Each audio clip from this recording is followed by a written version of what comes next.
Olá, meu amigo, minha amiga, muito obrigado por vocês estarem aqui no nosso Portal do José, num momento muito importante para o nosso país, onde o nosso envolvimento com os debates públicos, as conversas que a gente tem com pessoas, os esclarecimentos que a gente vai fazendo, vão mexendo com muitas coisas no nosso país também, sobretudo com o ânimo do presidente da República, que parece estar enxergando algo muito complicado na sua vida, na sua existência e no seu futuro político. Nós vamos falar sobre esses acontecimentos aqui no nosso portal de hoje. Se você está chegando agora e está nos conhecendo, seja bem-vindo, se inscreva aqui conosco, conheça os nossos outros vídeos, compartilhe se você achar interessante, dê joinha para a gente chegar a outras pessoas como você e mande seus comentários para cá, porque são sempre lidos e são sempre considerados.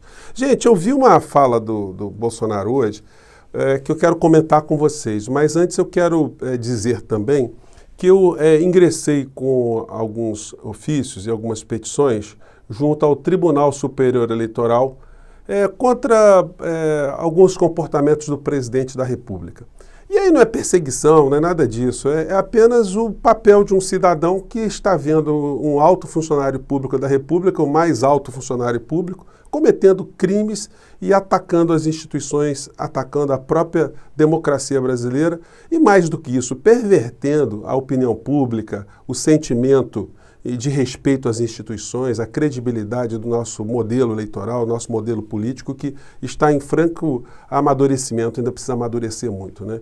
Mas por que eu fiz isso? Porque o presidente disse que houve fraudes em 2018, que ele ganhou no primeiro turno, que ele tem provas dessas fraudes, e por conta disso é necessário se mudar o sistema eletrônico de votação, colocando um voto auditável. E se isso não acontecer, que o Brasil pode vivenciar uma convulsão. E mais do que isso, ele diz que o ministro Barroso está a favor de uma candidatura, no caso do ex-presidente Lula, e que ele não vai aceitar nenhuma medida judicial do ministro caso o Congresso tenha aprovado lá uma emenda constitucional, como se ele estivesse acima das instituições.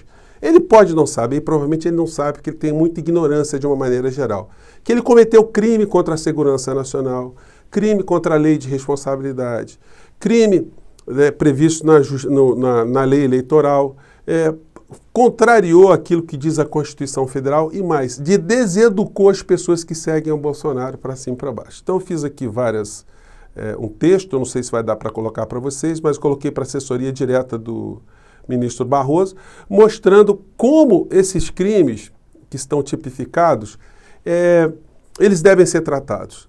Isso não pode ficar só na retórica do Tribunal Superior Eleitoral. O presidente tem que ser interpelado para ele mostrar se ele tem provas que houve fraude em 2018, porque se ele tem provas, ele tinha que ter tomado alguma atitude. Se ele não tomou nenhuma atitude, em 2020 nós já participamos de eleições com possibilidades de fraude, ele não disse absolutamente nada, está requentando esse café agora para tumultuar as eleições de 2022, então ele tem a obrigação de mostrar as provas ou ele terá a obrigação de dizer que mentiu, de reparar tudo aquilo que ele disse, de colocar nos mesmos espaços que ele utilizou nas redes sociais para dizer que mentiu, que não tem prova nenhuma, que ele apenas acha que é a opinião dele, para mostrar a vigarice que ele jogou contra o povo brasileiro e contra as instituições.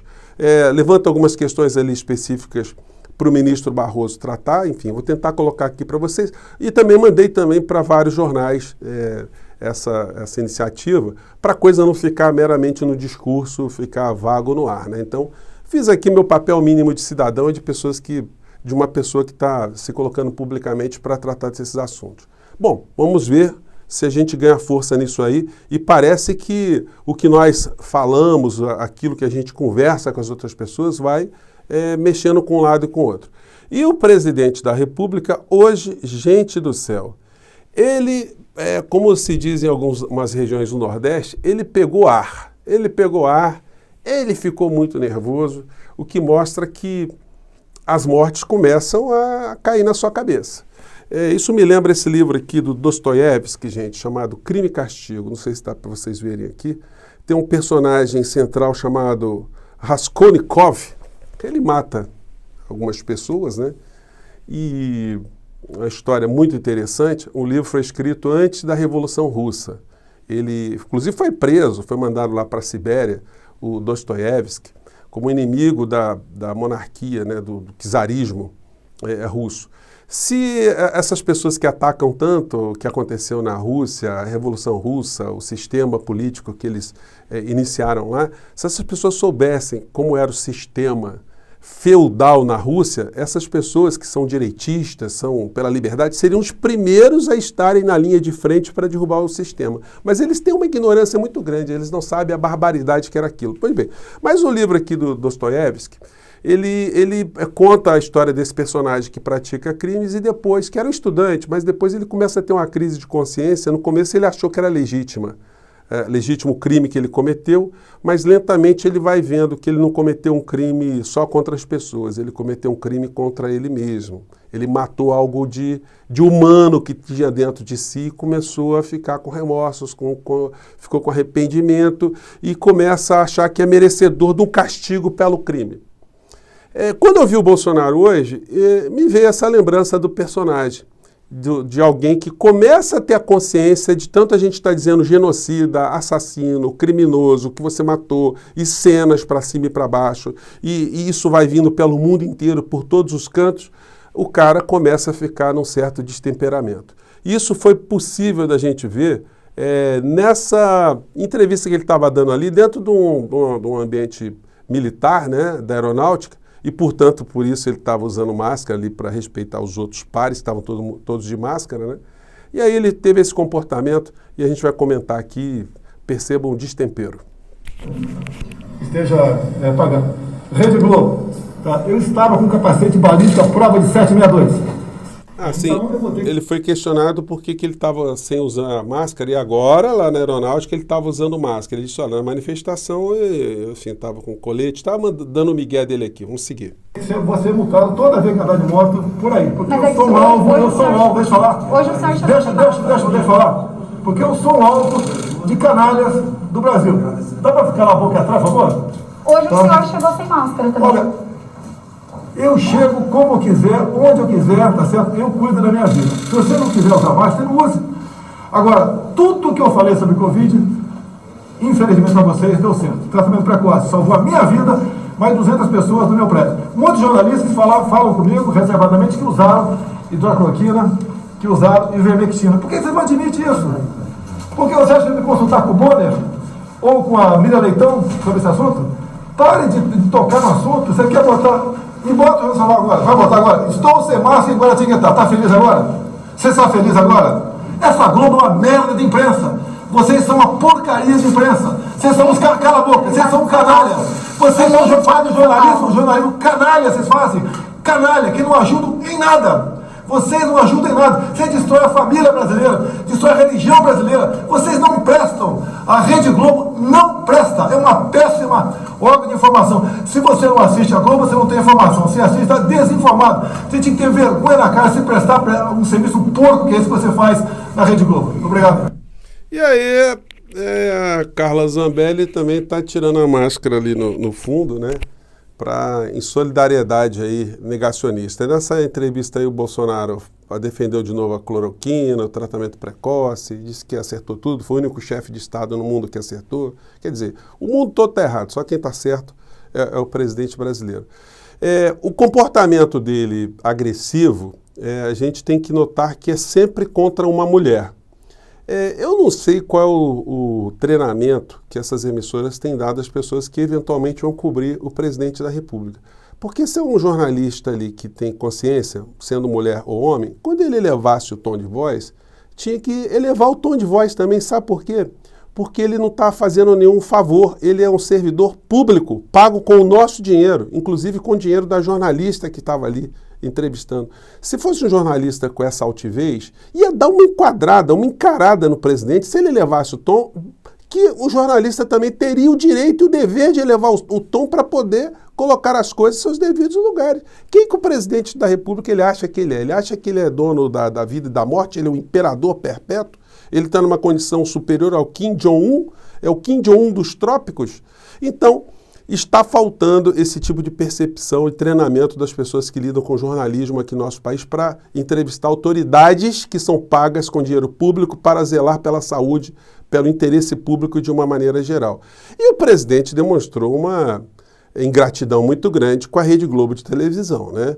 Porque a Rede Globo de televisão, se quisesse derrubar o Bolsonaro, já teria derrubado há muito tempo. Eles sabem tudo da vida do Bolsonaro em detalhes. Eles têm tudo sobre as vidas dos filhos do presidente, das ex-mulheres do presidente, dos assessores do presidente, da vida parlamentar do presidente. Eles sabem tudo. Só que eles não colocam absolutamente nada em evidência, porque se fizerem isso, o presidente está arriscado a sofrer impeachment, que é garantido lá no Congresso Nacional pelo Lira, que era um inútil e desprezível parlamentar dentre os 513 deputados, e se tornou muito conhecido por conta de uma operação chamada Taturana, de desvio de dinheiro público na Assembleia Legislativa de Alagoas, que enriqueceu o deputado e também o seu pai, que era senador e foi também indiciado na Operação Sanguessuga, de desvio de dinheiro de ambulância. Então, são essas pessoas que estão garantindo o presidente da República, junto com o presidente do Senado, o Procurador-Geral da República, mas todos eles vão cair em desgraça. Isso a gente não tem a menor dúvida, gente, é questão do tempo. Quando a gente vê um Twitter, por exemplo, do general Paulo Chagas, a gente vê que não existe essa unidade toda, nem na reserva das Forças Armadas. O general da reserva publicou no seu Twitter: se gritar pega centrão, não fica um. Ou seja, ele está parodiando a música Se gritar pega ladrão, não fica um, meu irmão. Independente de qualquer outra opinião, eu continuo acreditando nesta afirmação. O Centrão hoje, no controle geral da gestão pública, está a aprovar o salvo-conduto para roubar. Parabéns! Nem no governo de Lula, o Alibaba, eles foram tão longe. Então, o general aí aproveita para dar uma espetada no Lula, mas o fato principal para nós é como as Forças Armadas, pessoas egressas das Forças Armadas, enxergam o Bolsonaro. Teve um editorial do Estadão de São Paulo, do Jornal Estado de São Paulo, que a gente já conversou aqui, onde eles revelam ali que o Bolsonaro era chamado, e deve ser chamado ainda por algumas pessoas dentro das Forças Armadas, de o ladrãozinho. Esse tipo de alcunha não surgiu do nada. Eu já coloquei para vocês também uma comparação entre os bens declarados pelo general Mourão, general de carreira, tudo aquilo que ele acumulou na sua vida, e os bens declarados pelo Jair Bolsonaro à Justiça Eleitoral. Vocês vão ver que os patrimônios de Bolsonaro são 10, 20 vezes superiores ao padrão de vida, os bens acumulados pelo general. Ou o general foi muito trouxa, não conseguiu administrar os seus vencimentos enquanto general, ou o Bolsonaro é uma pessoa absolutamente extraordinária na gestão pública. A gente vê que isso passou de pai para filho, porque os filhos nunca trabalharam absolutamente nada, e a gente tem o Flávio Bolsonaro, que é um milionário. É um rapaz que comprou uma casa que vale 12 milhões de reais lá em Brasília, sem ter renda para isso. As ex-esposas de Bolsonaro, todas elas estão muito bem na fotografia. A atual esposa recebe dinheiro de cheque para cima e para baixo, está muito feliz da vida também. Isso tudo, gente, está documentado pelos grandes veículos de comunicação, que tem tentáculos, tem redes, tem informações por todos os lados, mas eles preservam o Bolsonaro ainda. Porque o Bolsonaro já era para ter caído diante desse 500 mil de mortos que tem em nosso país. Eu comentei com vocês que o Fantástico queria fazer uma matéria bem asséptica e bati lá certinho. Eles falam sempre dos efeitos da pandemia no nosso país. Mostram sempre as tragédias que acontecem com as pessoas, mas eles não aprofundam uma análise sobre as causas, sobre os primeiros comportamentos genocidas, as primeiras omissões, as primeiras desinformações, as campanhas contra o isolamento que o Bolsonaro fez desde o começo. Eu comentei com vocês, eu fiz aquele vídeo quando tinham 22 mil pessoas mortas. Chegamos agora a mais de 501 mil, enquanto eu estou falando com vocês, mais de 500 mil de pessoas mortas. E o Bolsonaro não é identificado como o principal responsável porque ele ainda está xingando a Rede Globo. Isso é só para agradar e iludir as pessoas que seguem o Bolsonaro. Que ele está batendo na Rede Globo, enfim, que ele odeia, que a Rede Globo odeia ele, enfim. Mas é uma questão apenas cosmética para as pessoas acharem que nós temos, de fato, uma imprensa livre, uma imprensa que está questionando, uma imprensa que bate no Bolsonaro, quando por trás eles estão apoiando todo o roubo que acontece todos os dias contra o povo brasileiro. Então é muito importante que essa figura saia e no final da história, gente, vai acontecer com ele aquilo que o Dostoiévski está dizendo, o crime e o castigo. Ele vai terminar numa masmorra com a tornozeleira eletrônica, os filhos vão ficar todos depauperados, os seus seguidores vão desaparecer, os meios de comunicação vão satanizá-lo de uma forma muito contundente, o mercado vai virar as costas para ele, os militares vão virar as costas para ele, todo mundo vai fazer ali do Bolsonaro a representação do mal, a representação do genocídio, do atraso, da destruição do nosso país. E aí a gente vai estar num outro patamar, mas esses crápulas que estão com ele agora, a gente tem que ficar identificando todos os dias. É por isso que eu sempre coloco o papel que os meios de comunicação têm desenvolvido na desinformação, na ilusão do povo brasileiro para que a gente seja assaltado na área econômica e a preservação política que eles fazem daquele que é o principal responsável por esse mais de 500 mil de mortos no nosso país. Gente, eu fico por aqui. Um grande abraço. Vamos continuar porque os caminhos estão se abrindo. E o presidente, com seu comportamento, mostra que está começando a perceber que é um criminoso, é um genocida. Eu fico por aqui. Um grande abraço. Até o próximo encontro.